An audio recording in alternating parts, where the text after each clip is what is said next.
So obviously, I want to thank everyone who volunteered, who's come here as a staff. Madison and Brad and Ryan, the AV guys, the volunteers from Dayton and Cincinnati groups have been really helpful with the registration and getting the volunteers set up. Particularly Emily. Where'd Emily go? Thank you, Emily. You have been fantastic. And let's give her a hand. She has really done great. And Sarah has been here to help as well. I wanted to really compliment Sandra Barr from the Dallas support group, and also John Rodas. They set in on our weekly sessions and they critiqued all these presentations. So that's why they really came out excellent, and I'm really proud of it, all your presentations, and also all the hard work that those guys did. So also, thank you for each one of our presenters. Kendra, Dr. Linda Blumenstein. We can applaud each one of them, yeah. Maria. Andrea, who gave the one on support groups from the Dayton group. Kathy for Children's Support Group. And Amanda can't hear us, but it was really fantastic that she was able to call in and give her presentation after being in the ER 2 days ago. So we want to give her special recognition. And of course, our special guest, Mandy, fantastic. And we're going to do that too, yeah. The guys on the web stream, come on, let's shake it. So what do you want to do now? Okay, you've got a lot of good information from experts in the field. Boy, we are impressed with the collaboration that we've had and the expert information that we've got. So would you like to have a meetup? Some groups start that way. You know, maybe they just have breakfast, or maybe they do lunch or something like that. And we have the adult support groups. We have children's support groups. Some of the children's support groups are really a spin-off of adults. Adults bring the children along, children go one place, adults another place. You know, that works. Facebook, social media. Are you ready for that? That's really big time. And you got a lot of great information on how to do that. Advocacy, awareness activities, whatever they might be, whether it be just local or whether it be national. Maybe they'd be advocacy in the Capitol. I don't know, there's a lot of opportunity here. I wanted to tell a story about a lady who contacted me 2 years ago. And her name's Sissy. Now, Sissy's in Anchorage, Alaska, okay? And they're fairly rural, but she's in Anchorage, which is a big city there. And she said, I want to start up a support group. I said, okay, do you know anybody that has EDS? And she says, yeah, my girlfriend. I said, okay, 2 people, we got a group, right? So we collaborated back and forth on Skype for a little while, and she started having a few meetings, and this is a coloring contest that she had for the kids that were at the EDS meetings that they had. She called me 2 months later, and we talked. 50 individuals in her group in 2 months in Alaska. They found one doctor that was willing to talk to them about EDS. Okay, that's a start, if you can find one. I just talked to her last week because I want to find out where she's at. And she says, I now have 200 in my group, Anchorage, Alaska. Yes, 200.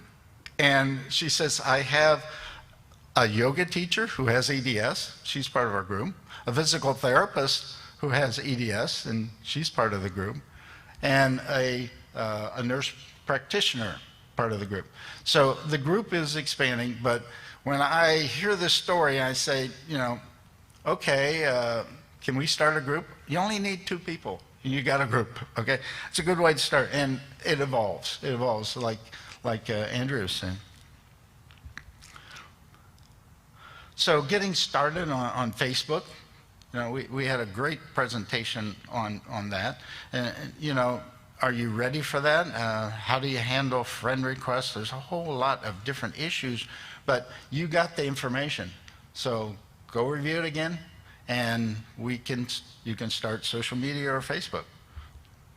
Support groups. Andrea gave us a lot of information about support groups, some of the precautions, how to start them up, where to meet, those kinds of things. You got the information, and let's see what we can do with that. I love this picture. Okay, this is from Arlington, Ohio. How about a children's support group, right? Children, as we were hearing from Kathy, are judged in school. They aren't understood. And it's really fantastic if you can get two children together that have EDS, and they can collaborate and they can talk to one another. Many of the children, they've never seen anybody else that EDS. So it really is very supportive. They can tell each other's story. The parents are out of the way, so they're free to talk and discuss their feelings and their situations and get some feedback from others that also have EDS, the children. Maybe you like getting into advocacy. Advocacy can just be going to a doctor appointment for a friend. And it's always great to have two people there when you're at a doctor appointment. Somebody that can kind of verify with the doctor that, hey, this is your situation. It might be that. It might be just, I have to go to a doctor appointment, or I have to go to the grocery, and I'd like to have somebody come in and take care of my kids for a little while. Maybe that's what it is. Advocacy can start very low, like Amanda said, or it can get to the national level, and there are major advocacy groups that are out there, and maybe you'd like to participate in that and some of the larger organizations. Awareness activities. Again, Andrea talked a lot about some of the, you can not only have a walk by yourself or with your group, but piggyback with Chiari. Chiari does a lot of walks, and all over the United States. So you don't need to have a walk yourself. You can participate in a walk. There's also standing up for POTS, dysautonomia walks. You can participate in that. So there's a lot of opportunities to do awareness activities. So I encourage you to look into that. Maybe you'd like to write an article. And this one I love. We had this a few years ago, and past leader of the Cincinnati support group and her children. And they wrote a beautiful story. The picture, I forgot to bring out of here, it's about that big in the newspaper. And they wrote a beautiful story. Tell the story, about your family. Maybe in the local newspaper. There's a lot of local newspapers that if you provide the story, or if you have somebody that can write something up, they'll publish it. They really will. So look into that. Education, extremely important. This is part of education. Obviously, we're educating our support leaders, but there's a lot of good information out there for not only patients, but also for physicians. And, promoting ours, we have 85 webinars on 50 different topics by 60 different experts in the field that talk about all different information. And you can go in, you can listen to it. What's nice about it is you can fast forward, or you can play it back, or you can do it at your convenience. It's there 7/24. So there's education not only for the patients, but also, we've started our physician training program that Dr. Bloomstein is our medical advisor for. So we got 6 programs out there right now. Just added Dr. Afrin, and that one's getting a lot of traffic on mast cell. So take that and promote it with your doctors. Maybe they'll sit on Saturday morning with their coffee and their pajamas, and maybe they'll listen to something like that, and they can get a CME, which is kind of cool. We're also looking at CEU program. So very similar information. We have on our website, Lead EDS, if you scroll down to the bottom, there's a number of quick links that you can look at. There's information about Kendra's program with EDS Wellness, Chronic Pain Partners. So we have links there that you can access. you can become a sponsor or help us. These programs are very expensive, and we offer them free because people that have EDS don't have any money. Why is that? Well, they're paying medical bills because they can't get insurance sometimes. They don't have jobs because they can't work because of their medical condition. And they want to have convenient access through whether it be social media or local support groups. So we want to continue to do this kind of training program. Now, we are, on the weekend, converting the event website called Lead EDS into what we call a resource website. So what's going to happen is you're going to see a website for advocacy. You're going to see one for support groups. You're going to see one for business. We're going to be taking each one of these videos that we're taking right now and putting them on there so you can listen to the video.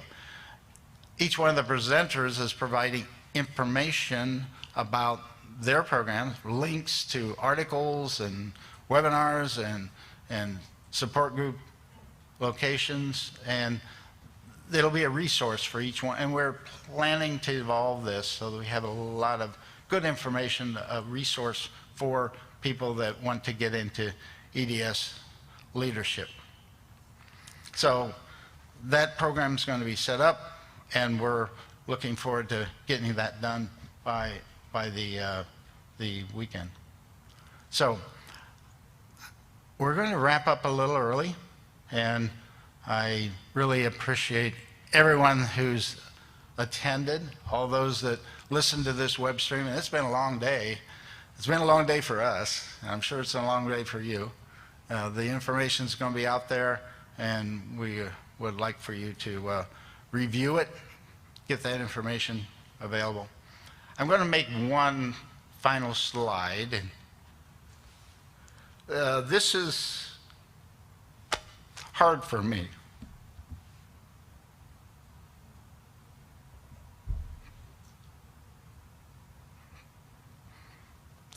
You can read our story on my wife had EDS and didn't know it.